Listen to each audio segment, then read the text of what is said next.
The Braves are 6-2, 10 games into the season. We're going to look at the good, bad, and stuff that makes us want to not exist anymore. How's it going, Cole?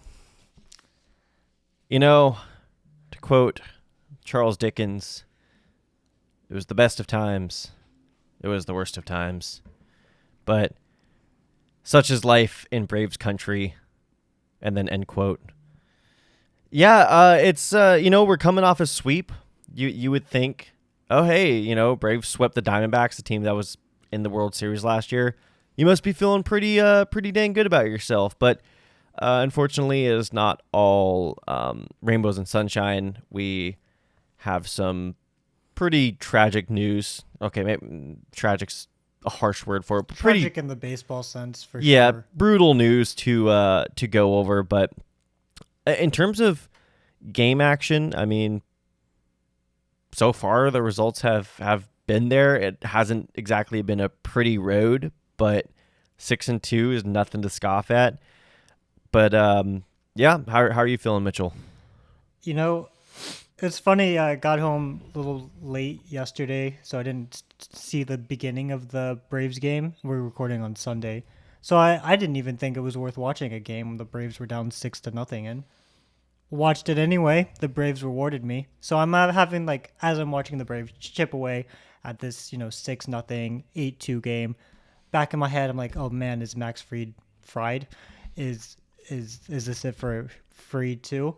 And then I'm, having my mood picked up by an Ozuna 3-run home run. The Braves slowly chipping away, taking the lead. I'm having a great time. And then I remember Spncer Strider, UCL, damaged, back down into the ground. Yeah. So Cole and I, for this episode, we're structuring it a little differently. We're assuming you've already kind of watched the games, and if you haven't, that's okay.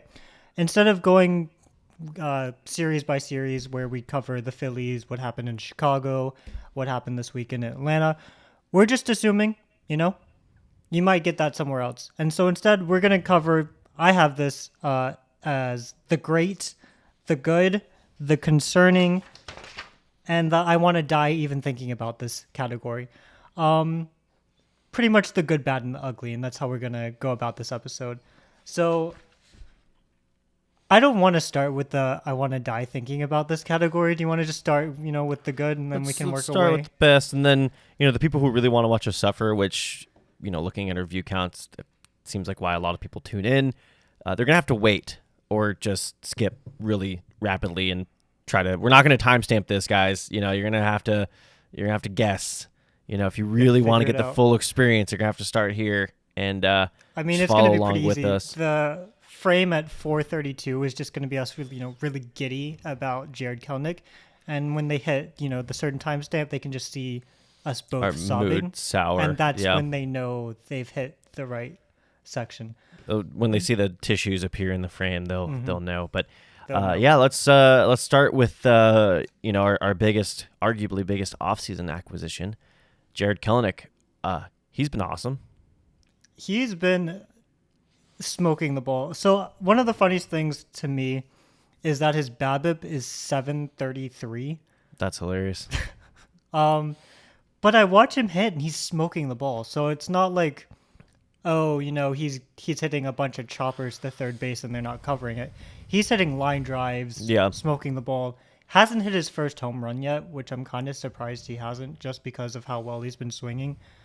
His strikeout rate is also way down compared to his career norm. Normally, he strikes out 30% of the time. He's cut that by about 10 percentage points. So Braves magic, Devil magic, Kevin Seitzer magic, whatever you want to call it. Kelenic's been really impressive. This is what we were going over when we covered the trade that brought us Jared Kelenic. That we told y'all about his history, the trade from the New York Mets to the Seattle Mariners, how he was highly regarded as a prospect, kind of seen as the golden child, like the savior of the franchise, until obviously Julio Rodriguez, started hitting the shit out of the ball. But And then we told you all about how he struggled, was sent down, and then started to kind of figure out last year. He's had a very interesting career up to this point, and this is just another feather in his cap for how. And he's only 24 too, which is just mind blowing to think how much Major League Baseball experience this guy has had, and how much ink has been spilled about him already. But to me, let's start with the homers, the lack of power. I love the fact that he hasn't hit a home run yet. I actually am very proud of his restraint. I'll just put it that way. And what I mean by that is, he's still figuring out his new approach here. Those of you who are, I guess, sort of keen to this kind of stuff, you notice that his stance is a lot more open. His hands are lower. His load is a lot less pronounced. He used to do this big kind of like, not, extreme kind of Ricky Henderson style, but he, used to kind of whip the bat a little bit when he was getting his load. And now it's a little more subtle, a little less pronounced. And he's just driving the ball to right field. That's his goal whenever he gets up to the plate. Drive the ball to right field. He's only facing righties right now. Mitchell, you can look this up, but I don't think he's faced a lefty yet. He faced a lefty today. Okay. I didn't watch the entire game, if I'm going to be completely honest. But when I got home from watching Monkey Man, which was insane. Was it good? I turned on. It was really good. It was just nice. Insane. Yeah. It insane. Seemed like a kind of John Wick clone, which might have been the same production team. I've never seen John Wick.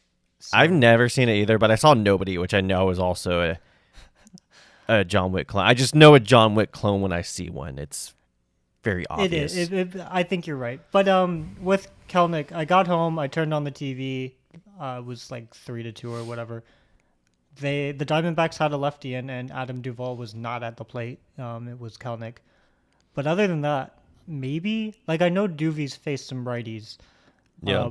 But I don't know if Kelenic's faced lefties before today. And you could tell that they are protecting him, and I this is my guess. They're trying to build his confidence up.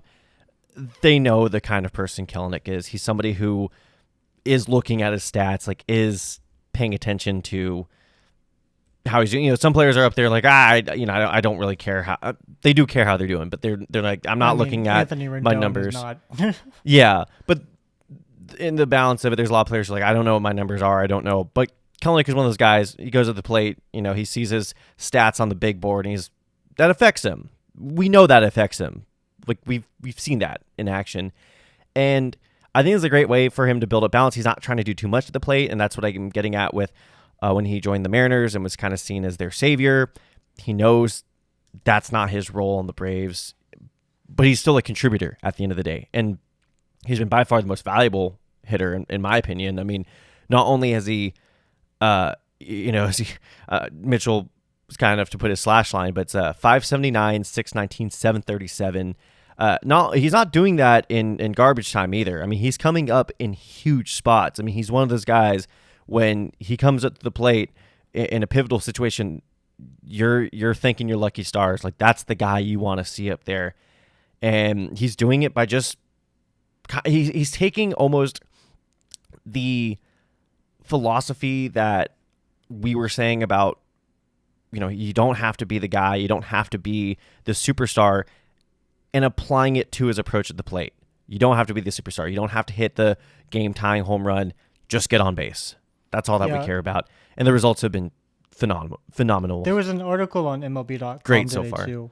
There was an article on MLB.com today that was talking about fun stats to start the season, because stats can be kind of wild in the first month. And they pointed out that Kelenic's had 3 pinch hit opportunities, and he's reached base every time. And those are, when Snitker is sending him up to pinch hit, it's not 7-0. They probably had Chadwick Trump coming up to hit.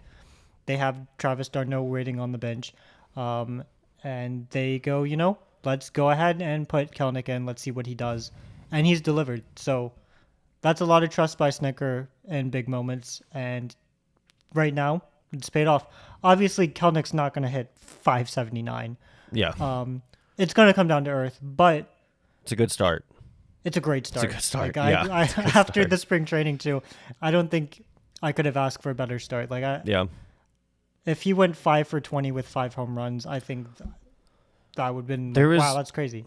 one at bat he had against the Yankees during spring training where he came up, runners in scoring position, and again didn't try to do too much, just drove a low line drive past the second baseman to right field, and I was like, if Kelenic can just keep doing that, if he can just focus on the simple things and not trying to belt a 480-foot home run every time he gets to the plate, he's going to be such a successful player because like he has the skill set. I mean, we know that he has the skill set.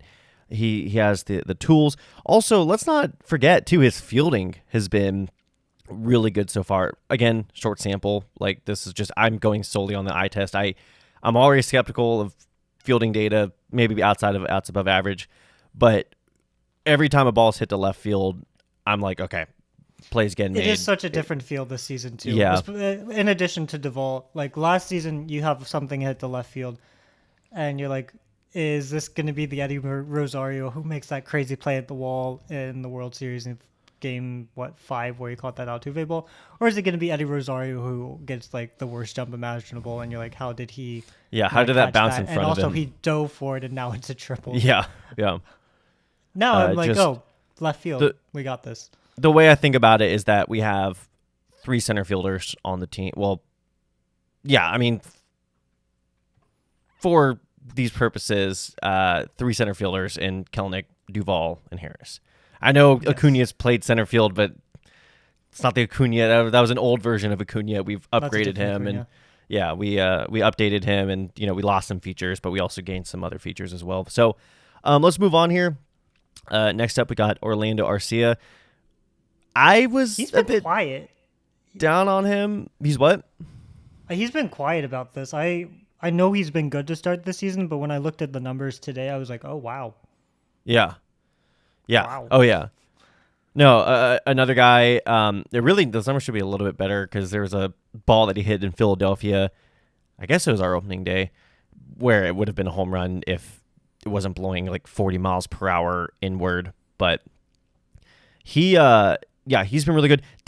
Defensively, I mean, this is maybe the best defensive Braves team I've seen in a while. I know Albies is still kind of doing his stuff there. He's still kind of figuring it out. And Ronald too.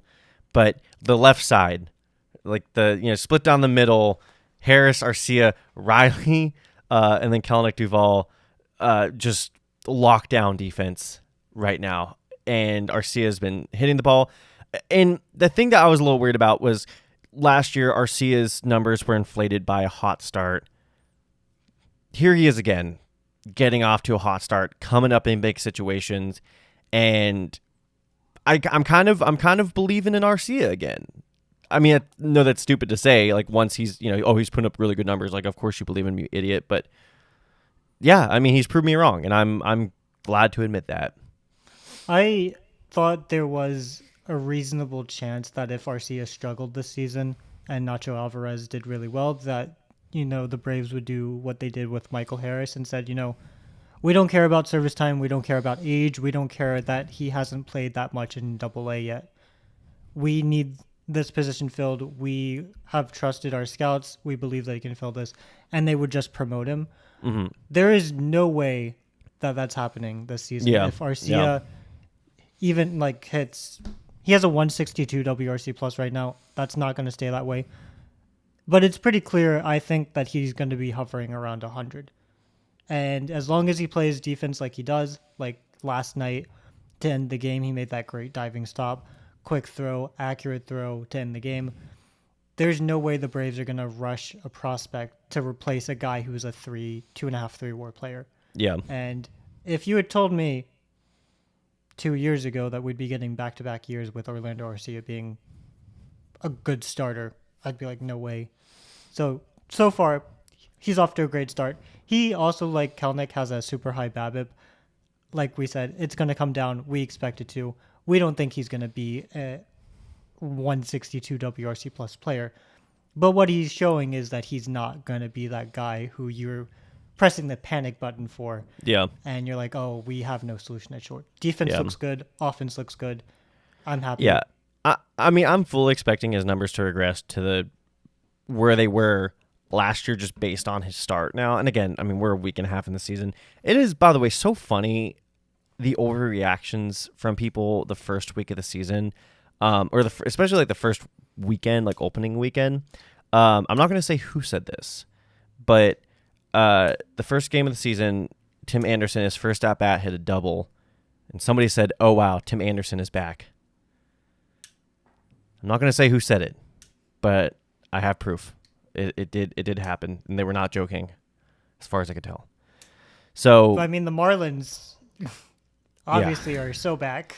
Yeah, they are. Congratulations to the Marlins today. I think they finished. They got their first win. They got their first. They did not blow a 6-run lead again. Congratulations, Good for them. Marlins. Yeah. So I think we kind of want to be short. Kelenic obviously needed his stars, but the rest of these guys, I think we can go through kind of quick. Matt Olson is insane. I'm Doing looking Matt at his Olson numbers, things. and with the rest of these guys, I can kind of see like, this guy's walk rate's not super high. That's a little concerning. Oh, this guy's BABIP's super high. That's also going to be coming down a bit. I look at Matt Olson's line and I'm like, oh, if you just extrapolate this to the rest of the season, I could see that happening. His batting average is 300. That's fine. His walk rate's a bit down from last year. That will come back up. His strikeout rate's a little down from last year, which is a good thing. He has 3 bombs. Every time he hits a home run, you're like, oh, that's a bomb. Like the second it comes off the bat. There's no doubt about it. Yeah, I'm excited. Yeah. I mean, we didn't mention it, but I was a little concerned because the spring training was not great, which again, spring training is, if you're an established veteran, if you're not battling for a roster spot, there really should not be paying attention to the numbers. But my little emotional brain was like, oh, man, it seems like he's popping the ball up a lot. I noticed a lot of infield flies going on. His swings, so he's got a lot of moving parts to it. If one of those parts fails, then we could be looking at a long season. But no, I mean, he's back. His timing is so good right now. I don't think I've seen him give up a single at bat. I mean, he looks totally locked in. I mean, again, I'm going totally anecdotal here. I did not look at the numbers. Again, a week in the season, it's just, to me, it's not even really worth it just to look under the hood at this point. But I mean, just every game I've watched, locked in, does not look lost. I have not seen him take a silly swing. He probably has. Haven't seen every at bat, but the one I've seen a lot of at bats, and if he swings and misses, it's because pitcher throws a changeup on him, but he got the location right. So yeah, he's Matt Olson. I mean, what more is there to say at this point? If he puts up back-to-back 50 homer seasons, insane. I mean that. I would never in my life did I think I would see a Braves player hit 50 homers in a season, if I'm being honest here. If he does it in back-to-back years, it seems pure fantasy at that point. I just think it's so funny for me personally. I was so down on Matt Olson after 2022. I thought he was good in 2022, but he wasn't, the all-star that we thought he'd be. And I was like, man, we really let some franchise icon go after because we didn't give him a 6th year. Now we've replaced him with someone who's just not as good, and we've emptied out the farm. Those players are terrible that we traded to Oakland. No offense to Shea Langoliers. Yeah. No. Did we trade Langoliers for Olson, or did we trade him for... Yeah, we traded him for Olson. We did. Okay. Who did we trade for Murphy then? Was it Muller and then Pache? No. I thought Pache was the Olson trade, and then... Olson was Langoliers and Pache. Okay. Anyway, those prospects don't matter. The Murphy deal was a complete ripoff. The Olson deal was also just absurd. And now we're looking at someone who could be the greatest first baseman in Braves history. We will see. Anyway, that's a big throne to big shoes to fill. But 6 more seasons of him, so. Yeah, Olson's got even bigger shoes, just saying. All right, anyway, he wouldn't leave for the Dodgers. Big pants to fill, especially. Big pulled up all the way to his belly button pants to fill. If you know, you know. Anyway, Marcell Ozuna. Wow, what a turnaround from the beginning of last year. He's not stopped. He just kept going. I think we were everybody in Braves country, especially the first weekend of the season. It wasn't looking too great, and then hits those 2 bombs in Chicago. We're like, okay, well, yeah, this is the White Sox, and then he has this weekend in Atlanta, and we're like, okay, yeah, he's back. He's yeah, back. the He the never White Sox left. series. I was like, are we seeing 2022 Ozuna, who still hit 20 some home runs but was terrible, or are we seeing 2023 Ozuna, who was robbed of a Silver Slugger because of some overrated first baseman in Philadelphia? Just kidding, but Bryce Harper did not deserve the Silver Slugger. And after this weekend, I'm like, oh, he's the 2023 version. We're good. Fantastic. He's not walking a lot, which is concerning a little bit, but he's hitting the ball hard. He's getting on base with base hits. He is I'm not swinging concerned. at everything, which I think he's a good enough hitter where, like, once he sees... That's the thing that's so crazy about this lineup, though, is that everybody just has protection. There's really no soft spot. Like Chadwick Trump, whenever he's in, that's it. I mean, I know d'Arnaud, like, is not the best hitter ever, but it's not like he's an easy out either. I mean, he walked us off on Friday night, so Yeah. he's not a give. So That's a thing that you were just talking about, where it's like, oh, you can't not watch Nelson at bat. That's the way I feel about almost everyone in the lineup. yeah, Like, if the Braves are up and I need to go to the bathroom, I'm like, oh, I can go when.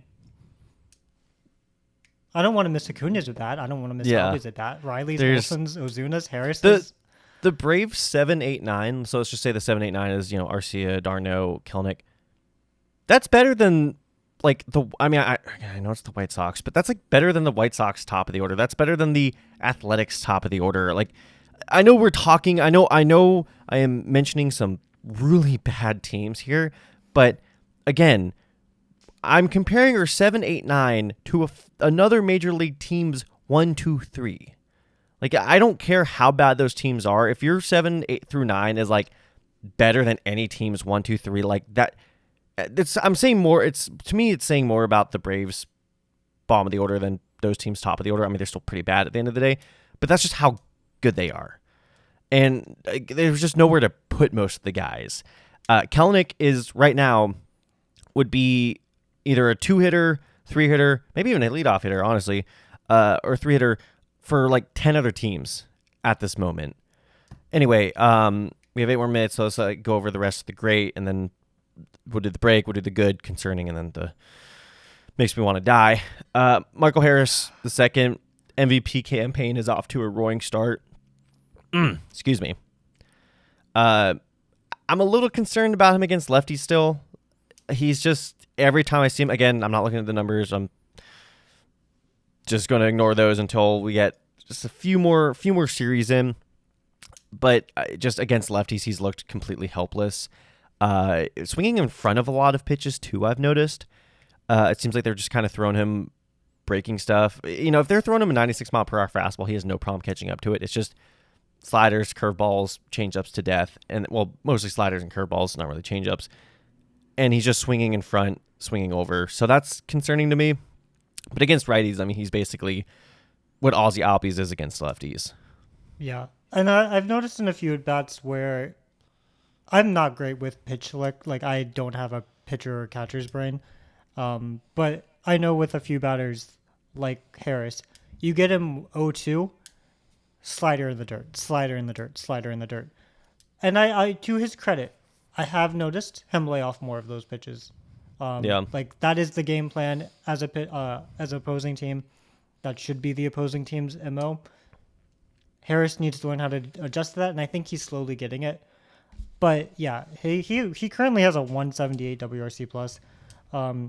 He's playing great defense. He's hitting the ball hard. A few nights ago, he had that line out to... wasn't a line out. He hit the ball so hard that Marte couldn't catch it and dropped the ball.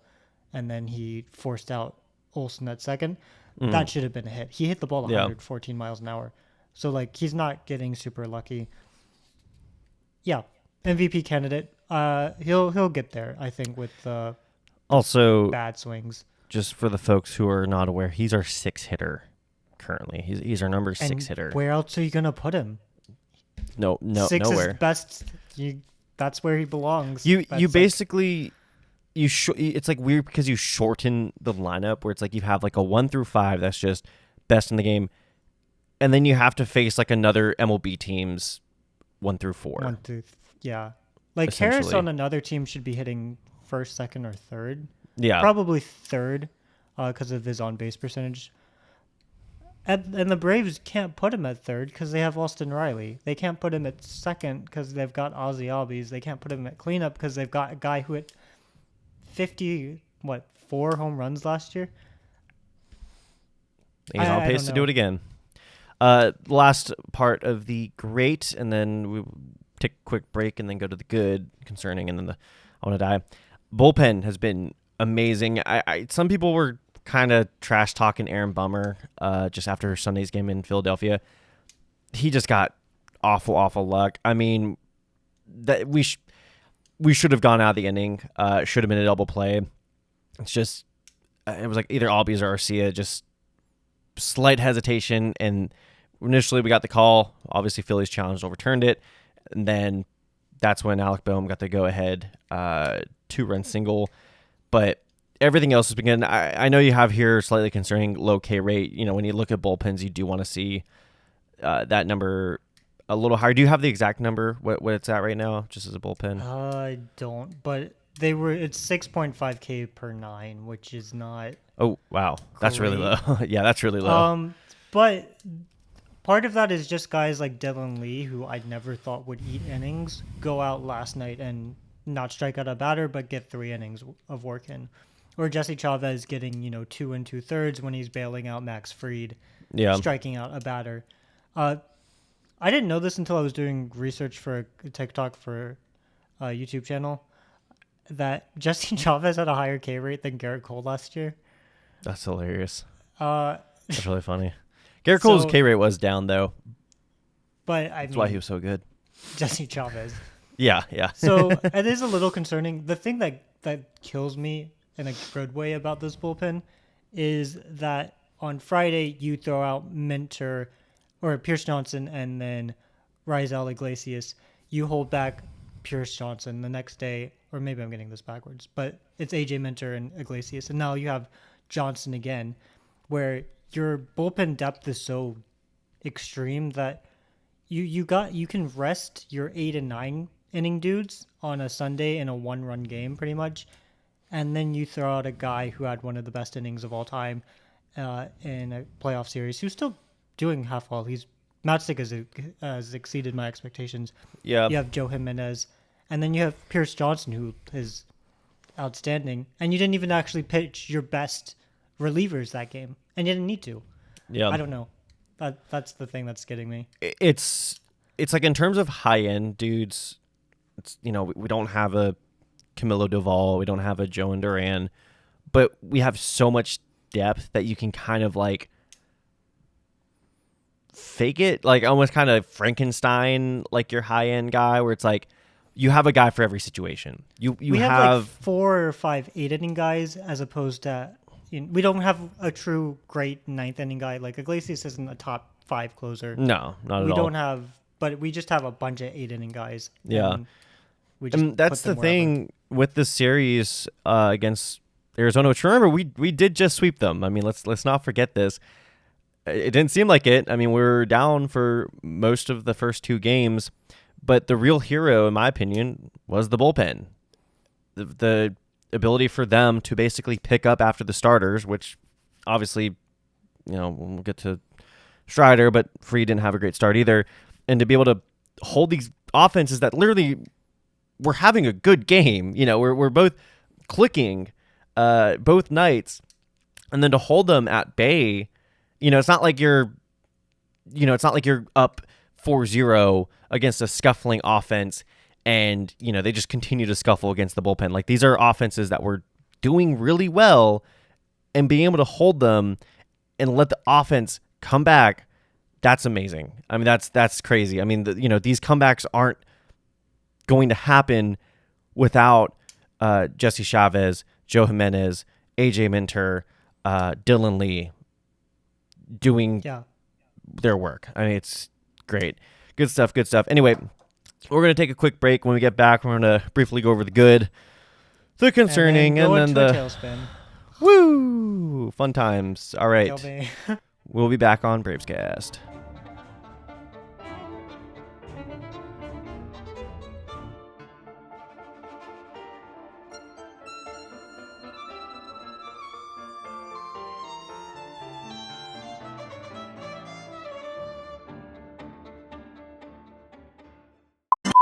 And we're back to briefly discuss the good, but mostly the concerning and the I want to die even thinking about this. So, starting off with the good, we have Chris Sale, arguably the biggest offseason acquisition, just depending on how you view, pitchers versus hitters, I guess. Tell me a little bit about how Chris Sale has done so far in his first 2 starts. Hasn't really been eating the innings. Don't need him to. The bullpen, as we've just discussed, excellent. Also, I want a healthy Chris Sale season. So Yeah. I don't really care that he's not going 6 innings a start. It's early. It's April. He's been pretty good. 338 ERA. 2 starts, 10.2 innings or whatever. But I mean, he struck out a batter by hitting him today. So he's still Chris Sale. He might not be, prime Chris Sale, but he's looked really good to start. He's not in the great category because, he didn't go 7-8 innings, no runs, but this is exactly what we wanted from Chris Sale. Excellent. Vaughn Grissom hasn't played yet. And, if we're just going to go evaluation, it's looking pretty good for the Braves. I don't know if you've had a chance to watch him pitch yet. Oh, yeah. Both days. He's been our Sunday pitcher so far, a little, mini Ohtani. I don't know if y'all remember when Shohei Ohtani started for the Angels. He pitched every Sunday. Sale has pitched both Sundays of the season so far. Looked really good. The Phillies start, he allowed that leadoff home run to Kyle Schwarber. Kyle Schwarber's just going to do that sometimes. He'll just punish the smallest of mistakes and then literally strike out every other time. But I think 5 innings, 2 earned runs, that's really what you want from Sale. You can't ask for more. I know you just put that as a knock on him. Oh, he goes 7, 8 innings. I know you're being facetious there, but yeah, I mean, Sale going 5 innings, allowing 2 earned runs, just to give you a competitive start. That's all we need. Again, we have the bullpen depth to pick him up afterwards. I'm glad we were actually able to give him some run support this time because, first time we didn't, and we lost that game, even though we got second best start from our starter that series. I just don't want to think about that right now. But yeah, to me, this is pretty much all we want from Chris Sale. I know it's not as sexy as Jared Kelenic hitting, 1,000 or whatever we said he's hitting to start the season, but this is as good as you can get from a guy who, has struggled the last couple seasons with health, with effectiveness. He seems to really take to the Braves clubhouse so far. Had a handshake with Marcell Ozuna. Yeah, he looks good. I think he looks good in a Braves uniform too.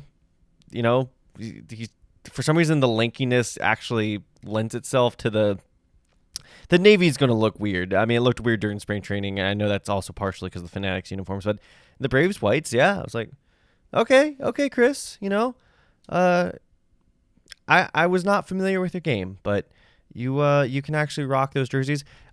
Did some acrobatics today to get out of the way of a screamer from, I think it was Ketel Marte, because he's just been doing everything this series against us.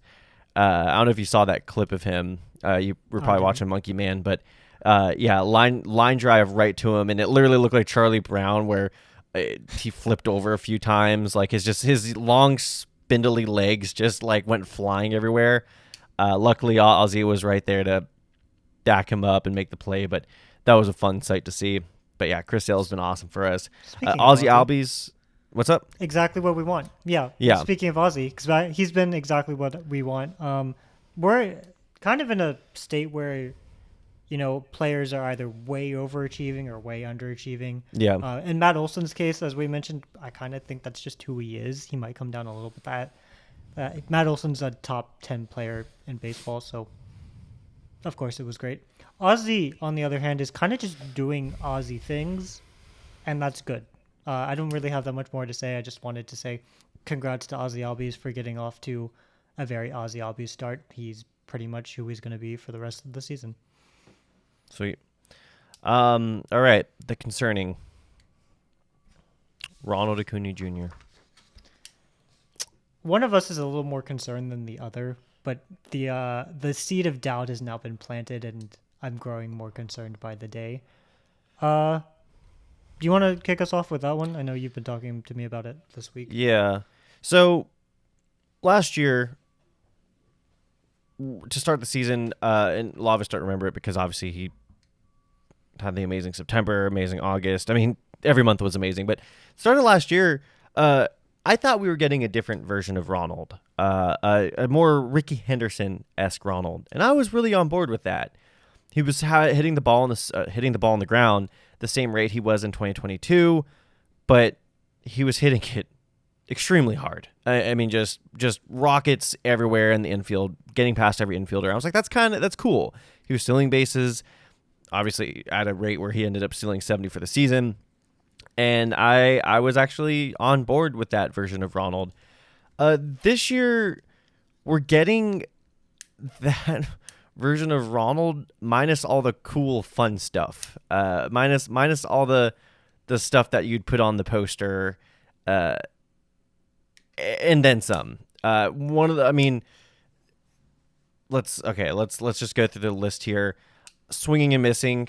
I'm pretty sure he has more swings and misses so far this year than he had all of last year. He's just not catching up to certain pitches. It's not that he's getting fooled necessarily. Like it seems like he's guessing correctly. Like it's, he's a smart player. I mean, he's to be able to do what he did last year. Like you have to understand how pitchers are trying to attack you, but it's like he guesses correctly and he still can't catch up to it.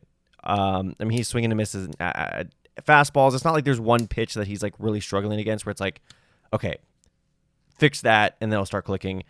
I've seen him swing and miss at fastballs down the middle. His pitch, like swing selection has not been good. I've seen him like take like really hittable pitches, but then I'm like, well, he's swinging and missing at those pitches too. But he's how should I say it? Like he's taking those pitches like with two strikes where it's like, what are you looking like? What are you looking for? Like you have two strikes, you should be in attack mode, and you're looking at a pitch that like, oh, it's too close to, or you're like, oh, it's barely out of the zone. It's like too close to take, dude. Hitting the ball on the ground a lot. I mean, he's probably hit like 4 balls in the air so far this year. I mean, that's the extreme. balls that he has hit in the air not been great. Haven't been a hard contact. He hasn't hit a home run this year. If he had his, like, this is how short samples work. If he had hit a home run, his 77 WRC plus would probably be like a 98, because we're still early into the season. But I don't think he's come close. No, that's what I was gonna say. Like, if this early in the season he hasn't hit a home run, okay, like whatever. But yeah, you're right. Like he has not come close. There's not. It's just everything seems like weak contact. There was one ball he hit in Chicago that was like, okay, like that's good. It was like ended up being a double, like solid. But it's just that shockwave of contact that he was making. That's been totally gone. It's concerning because obviously during spring training, he tweaked his knee a little bit. We all held our breaths beginning of March, like, oh my gosh, is his knee hurt? What's going on here? Clean bill of health. He seemed all right. Maybe he's just still warming up a little bit. I mean, because of that, he got an abbreviated spring training, but it's just not looking good so far. Again, we're only in a week into the season, week and a half, and a lot can change, but right now, again, it'll be one thing if you're like, oh, well, his BABIP's low. But as you have on the sheet, it's not low. It's one thing if you're like, okay, well, he's hitting the ball on the ground, or sorry, he's hitting the ball on the ground, but he's still hitting it hard. It's just, it's not going through like it was last year. No, I mean, it's just everything looks bad. Like across the board, there's not one stat you can look at and tell yourself, okay, so that just needs to come around, or he needs to work on this one pitch, or he needs to, elevate the ball a little bit more. It's just everything across the board is dire at this point. The thing that is hurting me a little bit is that he's striking out 20% more than he did last year. He has a 35% K rate right now. Insane. And as Cole alluded to, the reason why is he's swinging through a bunch of pitches. Yeah. And he's had a few bad calls. I think I can think of 2 strikeouts where I'm like, that shouldn't have been a strikeout. Yeah. But 35% is tough. Another thing that I did just for reference, real quick, just for our viewers who maybe like hear that and like, okay, what does that mean? That's like Spncer Strider's strikeout rate. Like basically, Ronald is hitting like he's facing Spncer Strider every time. Just wanted to clarify that. That's how bad it is. Example. Another thing that I'm concerned about is he has 1 stolen base that was on opening day. He has been on first. He's still walking a decent amount. He's getting on base when there's no one else on base. So he's walking, or he's hitting a single. And then he's not stealing, which is something he did last year all the time. A lot, yeah. Like stupid volume. He did run today, but it was set up more like a hit and run. But also, it was because Ozzy Albies was up. I mean, I feel like Ozzy Albies has been swinging a lot too. So, but yeah, no, it is concerning. I mean, it is concerning. And, I hope, I know the kind of person Ronald is. If his knee is bothering him, I don't know if he's like, would say, you would hope that, Walt Weiss or the trainer would say, hey, like when he's taking his swings, like he looks a little off. It's just his balance is not good. He's putting too much pressure on the other leg. I would hope that they're paying close attention to him, because we're looking at, just so far in the season 2022 Ronald, but actually it's a lot worse. Yeah. I mean, I love the coaching staff a lot. I think this coaching staff is top tier. Sometimes they don't notice things that they should be noticing. And we'll get to that in a minute. Yeah. Anything else on Acuna before we move on to a starting pitcher not named Strider? Nah, I'm getting depressed already. Let's just get through this as quickly as we can. Okay. So, Max Fried started the second game of the season. He did not get out of the first inning. He should have. Still didn't look good. Yeah. I was at the zoo with my nephew and my sister and my parents. Did not get to see Fried actually pitch much. Cole did. So I have a Fried theory, actually. I'm actually not concerned about Fried at all, the same way I am about Ronald. So his start against Philadelphia, one thing, it was cold. It was raining all weekend. Why are we playing games in the Northeast during March and April? We shouldn't be doing that. I don't care if Philadelphia's opening day has to be late or early May. We just should not be playing games in the North during April. It's still basically winter up there. I mean, it was snowing West Virginia last weekend, for God's sakes. It was cold. Then let me just preface by saying that his stuff looked really good. Like in terms of movement, in terms of velocity, in terms of just, the stuff plus all that stuff, looked really, really good. His slider had a ton of horizontal movement on it. His fastball was getting up to 97. I'm like, okay, Max, like, when he got Kyle Schwarber out to start the game, I'm like, he looks really good, or maybe Kyle Schwarber got on, but just he got Kyle Schwarber to a 2-strike count, and I was like, this is good. I mean, this is really good what we're seeing from Max here. His location was bad. He was just, there were so many pitches he was just missing badly. But he didn't get any of the edge calls. He wasn't getting any of the shadow zone. Obviously, wasn't getting anything down the plate either. yeah, we could go over that Nick Castellanos call.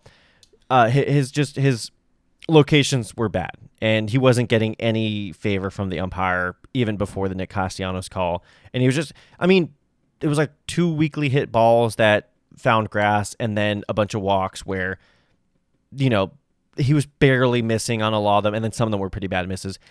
And then Saturday, it was the reverse.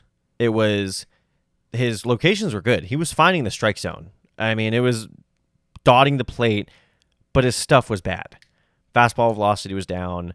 Movement on a slider there was no movement on a slider. I mean, his curveball and slider basically looked like the same pitch. And again, I know sometimes the pitch tracking can be weird on it. Maybe it was the same pitch effectively, but it's just his stuff it looked super hittable. And I mean, it wasn't like the Diamondbacks were getting cheapies either. I mean, they were pretty convincingly putting all those runs on the board. So my theory is that Fried took a lesson from the first start about locating better, but then his stuff suffered as a result. And now I'm hoping it's like he has the confidence and then let's not forget, he finished the first inning this time and was able to pitch. Really should have been 4 innings. He actually should have finished 5. It's just Ozzie missed a catch, and Ozzie's defense has not been great so far this year. Should have been a double play to get out of the inning. He should have gone 5 innings, but he looked really good the last 4 innings, and to me, it looked like he put it together. To me, it looked like he finally had the confidence. Okay, I can hit the zone. I can hit my targets, and he felt more comfortable putting some more gas on it. Getting more spin on his balls, getting more movement. I'm not too worried about Fried. I think it's just 2 freakish starts to start the year. Here's why I am a little concerned. I obviously don't think he is an 18 ERA pitcher. Yeah. He's walking a ton of batters for the first 2. And I know you just alluded, the first game, the location wasn't there. The second game, the stuff wasn't there. I mean, he still walked a decent amount of batters. 3, 4 Diamondbacks? Yeah. That's not a Fried start, especially in a game that he didn't finish the 5th inning. He's not allowing home runs necessarily. He is allowing convincing base hits. My concern is Fried has never been. He was for maybe a year, but he hasn't really been a strikeout guy. No. He needs the soft contact ground outs and the control, which he's been great at. He hasn't really been a guy who walks the bases loaded kind of guy. I don't expect that from Fried. I noticed in the spring training start that was televised with Fried, his location wasn't there either. My biggest concern is if he does not locate, if he continues to have a 12.5 walk rate. I mean, he's walking 7.2 batters per 9. He's basically walking a guy an inning. Yeah. Then he's going to have, a 4.5, 5 ERA season just because he can't, avoid the, walk a guy single, or walk a guy single sack fly. He's got to be the ace now. He was the ace for 3 years, and then he was the co-ace last year, and now he's got to be the ace again. And if he isn't, the guy he was in 2021, 2022, that's really rough. It's more concerned for his future. I don't know if he's going to be a Brave next year. I don't think he will. But just as a player, I'm concerned. He might be turning into Patrick Corbin, and that's heartbreaking. Yeah. No, I mean, especially lefties with that profile, and especially being a lefty. And this is why I love southpaws so much in the game, because they're at an inherent disadvantage. Most hitters hit from the right side, and they have to find unique ways to get batters out. They're walking a tightrope essentially every time they go on the mound. And to me, Fried was, whatever the guy is, the French dude who walked the World Trade Center, in my opinion. That's how good he was in his peak from 21 to, really last year. And let's not say his peak is over yet, but that walk rate's going to go down. I know you said his location wasn't great in spring training, but again, he knows who he is. Spring, especially for pitchers, like in spring training, like you're just trying to get a feel for your stuff. You're just trying to get a feel for your pitches. You're not really too concerned about where they end up, as long as once the regular season starts, then you're like, okay, if I throw a curveball this way, it's going to land in this general area. If I throw a fastball this way, it's going to land in this general area. And to me, Frieda's a guy who just, I think especially after last year, he's a little concerned about ramping up too quickly. And I think the game in Philadelphia, his stuff was there, and then his pinpoint accuracy wasn't there. And then he's like, okay, you know what? Let me calm down a little bit. I don't need to throw the ball 97 miles per hour. I can get by on the edges, and then just barely didn't find it last game. See, I think there's still a world where he's able to basically balance that tightrope, and he's going to be the guy we saw in 21 or even last year, really. I watched, the good innings from the Strider, or not the Fried start yesterday, and he still was hanging his curveball. Like his curveball is not looking great. 100% there. Like there were Yeah. a lot of middle curveballs that I was seeing in the good innings. Like I didn't Yeah. see the 6-1 mess. If I had, I probably wouldn't watch the game. He was hanging that curveball, and that's his signature pitch. Yeah. Obviously, this is not pushing the alarm. This is just like, hey, we're a little concerned about our star player, and we're gonna look silly probably in 4 months, but maybe we don't. My level of concern for Ronald Acuna Jr. right now is a 6. Maybe that's dramatic, but I just, especially know what we know about the knee injury and what we've seen him at his worst, which again, still decent. And obviously the numbers are this bad just because, again, small sample sizes and it's going to be a blip. But at least with Max, I look at him and I'm like, okay, there's still positive spins I can get from this, even if the numbers look a lot worse than Ronald's do so far. If you're just little reversed. I'm more concerned about Fried just because he's not a hard throwing lefty who is suddenly losing his command. I'm less concerned about Acuna just because he got a late start. He had that little knee tweak. He ramped back up, and I think he only played the last week and a half of spring training games.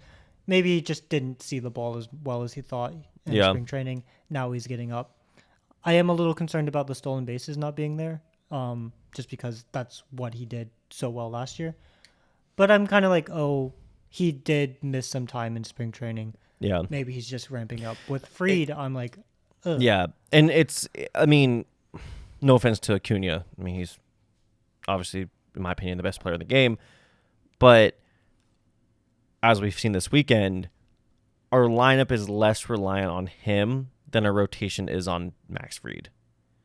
If Max Fried's not there, we have depth. Don't get me wrong. We have depth. We have guys we can call on, but we need our ace. We need Max Fried to come on, and I think this is a good transition into the news about our opening day starter. So, Strider pitched against the Diamondbacks on Friday. Didn't look great. His velo was down. His stuff wasn't good. He was getting hit hard. I don't know how as a coaching staff you missed this. I know he had a start here and there. I went back though and I looked at his slowest fastballs, and his slowest fastball he tripped. His second slowest fastball he tripped. Like these are fastballs that he was delivering, and then something on the mound kind of threw him off and he didn't throw it as hard. The infamous Rhys Hoskins home run, he was injured. He threw a ball 93.8 miles an hour on Friday night. That's a huge red flag. It was not a delivery hitch. And I think right then, I know Strider's a stubborn dude. He wants to push through. As a coaching staff, if I see that light up, I'm going out there with the trainer. And they let him pitch for another inning and a half. He comes out, tells the trainer. I don't even think he told Snit from what He I'm didn't. reading. He didn't. His elbow was hurting. They get an MRI. Damaged UCL is the phrase the team used. There's part of me that wants to cling onto the damaged part and be like, okay, well, it's not torn. They're not like immediately jumping to Tommy John, which if it is Tommy John, we won't see Strider again until June, July I would think next July. year. Yeah. At the earliest. If it's something that they can, put him in I don't understand how these surgeries work, but like the brace surgery where he's only out for 12 months and we see him next day, end of April, maybe beginning of May. Like these are like the best possible case scenarios. There is the best possible case scenario where it's like a 6 to 8 week injury, and it's not, the damage is not that bad.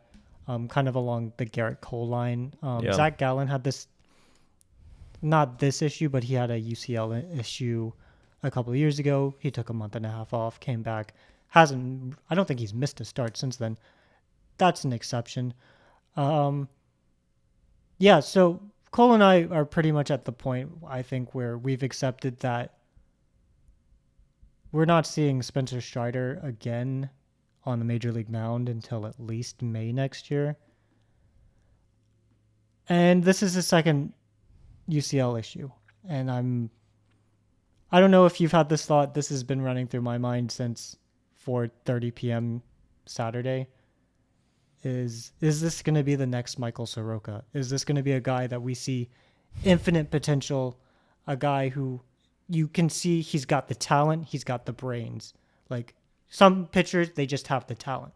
They don't have the brains, and they think they can ride off the talent, and then suddenly they start to decline and they don't have the brains to like fix themselves. You've got guys with the brain, but they don't necessarily have the stuff. And then they can keep the brain going so long, but eventually, their lack of stuff hurts them. Soroka in 2018, 2019 had both. We thought we were seeing a star. He pitched an opening day in 2020. And then, he tore his Achilles. And in 2023, we watched a shell of the guy. He was now the brains without the stuff. I am so scared that it's a different injury, but in this sense, it's even worse because a second Tommy John could be a death sentence for a pitcher, and Strider could come. He will come back. But I'm just the thing that I'm dreading is not the year and a half without Strider on the mound. It's what we get afterwards. It's funny. Before we start recording, I felt pretty bad. This was weighing on me for quite some time. To hear you say all that, to say that the alarm bells are just going off in my brain right now is putting it very lightly. Jesus. Sorry about that. Damn. Okay. First things first, I just feel terrible for him. I can call him an acquaintance at this point of my life, a very fair acquaintance, and he's just a great dude. I don't want to go over everything we talked about, but like just talking to him, he's an amazing guy, and just one of the most thoughtful people I've talked to. I'm about to start tearing up here. Me too. Yeah, and I feel awful for him.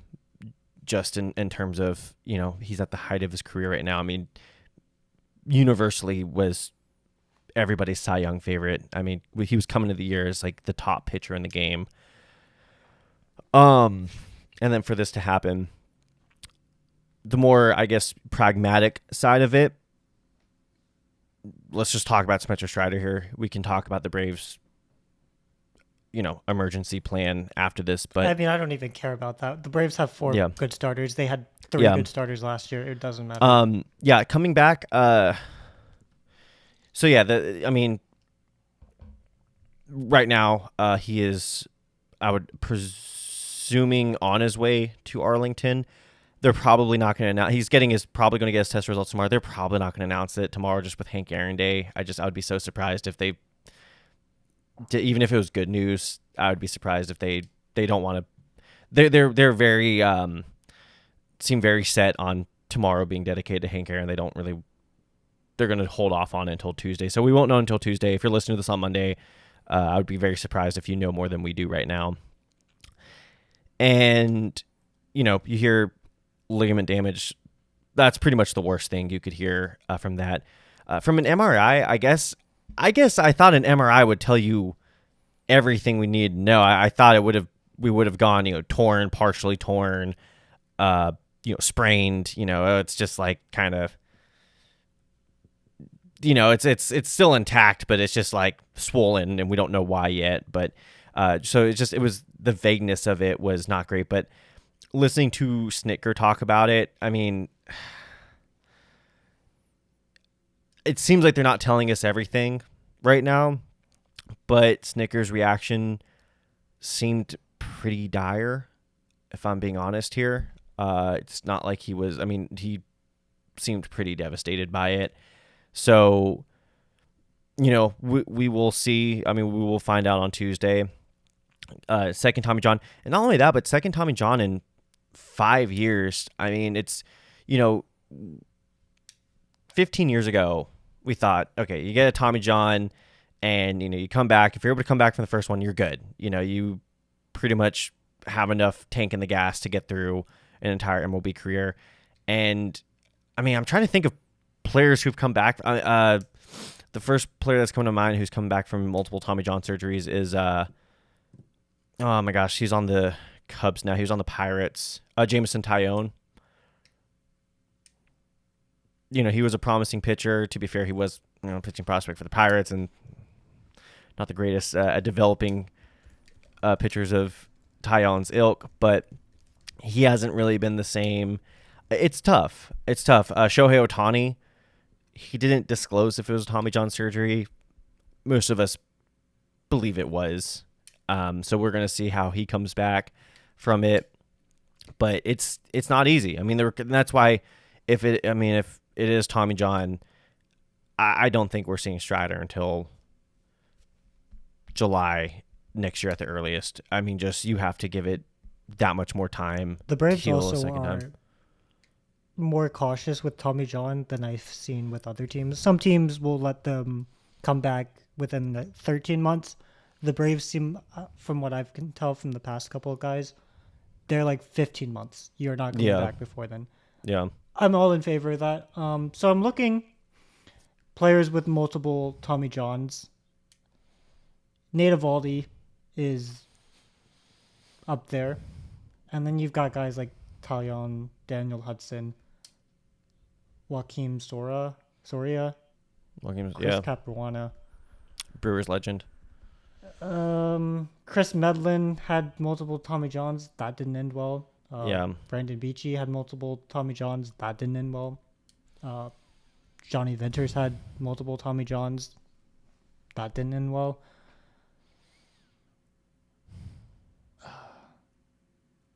Yeah, so like it's a multi-step process for us as fans where I don't even think I've cared that much about who's replacing Strider in the rotation, because the Braves have a bunch of guys in AAA who are pretty much the same. And they're good. They're good. Oh, the same as each other, not the same. I thought you were like saying we could recreate not the same as Strider. The production of Strider. Yeah, the four Winans. options in AAA. I don't care if it's Winans, Vines, Elder, preferably not Dodd, but Dodd, would surprise me. By the way, just more or less the same pitcher. Yeah, and just quick update for those who are not aware, Alan Winans currently is slated to take over Strider's spot. Strider was put on the 15-day IL. Winans was called up, so just so people know that. Yeah. In case you get our news, you get your news from Bravescast, which if you do, why? Why? It's more about, the joy of watching Strider pitch every 5 days. The success, the historic nature of Strider, and just not seeing Strider for a year and a half and not knowing what's to come. it's Of the course, same feeling as when Acuna tore his ACL. yeah, no, this Yeah. is the exact same feeling I had when Acuna. This is actually probably a little worse with Acuna. Ironically enough, I was like, okay, now the season's done. I can focus on other things. I don't need to waste my time watching the Braves this year. Uh, this time around, it's like this sinking pit where every like good thing that the Braves happen to do, like winning last night, I am struck with the but I don't get to watch my favorite pitcher of all time pitch, and I might not watch him pitch for a year and a half, and when he comes back, he might not be the same. Historically, won't be the same. Ugh. Yeah, so sorry to sadden everybody about the Michael Soroka comparison, but like that is what's gone through my mind the most since Saturday afternoon, or probably even before. It stinks too. And by the way, we have 4.5 minutes, so I'm gonna try to keep this short. It stinks too because, especially this season, people were throwing out comparisons to Tim Lincecum, which is his height, his stature. I mean, Lincecum was a lot skinnier, obviously we know. But that's the point I'm getting at, where we're like, well, no, Strider's different. You know, his lower half is probably the strongest out of any pitcher I've ever seen. I mean, goodness. And like he's going to be better. He's going to be a success story and be able to sustain this long storied career, even though he's not the tallest of guys. You know, even though he has to get more out of every part of his body. You know, he's healthy. He's just seems to be built better, for being honest here. Dedicated to like making sure his body's in the best shape. Yeah. Tim Lincecum went the what's it called, in and out every day. So yeah, I mean, to be fair, like in and out's really good. Not to you know, be a California homer, but you know, it's pretty good. They should move it here. Yeah, but little known fact: Cole is not actually from Georgia. Whoops. Hey, I've lived here since I was 7, so I've spent most of my life here. So we just have to counts. thank God every day that he didn't attach onto baseball before he left the state of Oh California. yeah. No, I remember going to my first Dodgers game, and I freaking hated it. I thought we were gonna die. We were like in the nosebleed section, and I thought we were gonna fall off the face of the earth. But anyway, back to Strider. Just final thoughts on it. It's pretty dire, and we're going to see. I mean, it's going to be an interesting next 72 hours, really. First, to get the final diagnosis. I mean, damage to the UCL, like, that's about as bad and as vague as you can get for news on a pitcher's arm. It's going to be interesting to see. I mean, if it's torn, it's TJ. Like, there's no doubt about it. If it's partially torn, they might try to avoid TJ and just give him some, what was it, like cortisone shots, like just let it heal on its own, do the Tanaka. I mean, best case right now, it's sprained, it's just swollen, you know, for some reason, and they just got to let it heal. I mean, kind of a little similar to Fried's injury last year, but not really. And then if that's the case, we could see him back. I still like maybe in August. Anything, I don't want to see him until late August. I want the Braves to be 1,000% sure Strider's fine.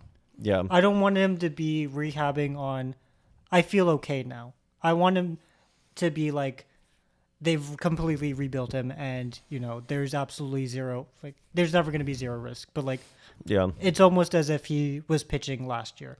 I want the Braves to be extremely cautious with Strider.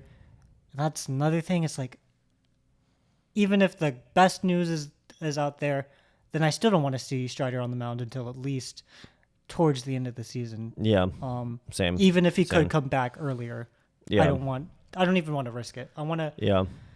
And that's the thing that just sucks. You don't know, like, if after he threw the ball at 93 miles per hour, or even if he warmed up on Friday and was like, hey guys, like my arm's just kind of not, like, this is not feeling great right now. Like it's just so weird. You never know. You never know what could have done it. If you just gave him a 10 days off and he's fine afterwards. Anyway. Yeah, this was Braves Cast. If you're a Phillies, Mets, Nationals, Marlins fan, you probably enjoyed this last segment, and we hate you for that, but thank you for watching and listening. Yeah, I think I titled this appropriately, that last section, because I do want to die thinking about Spncer Strider's injury. Just so you know, I'm wearing my skull shirt. My little sad. Damn.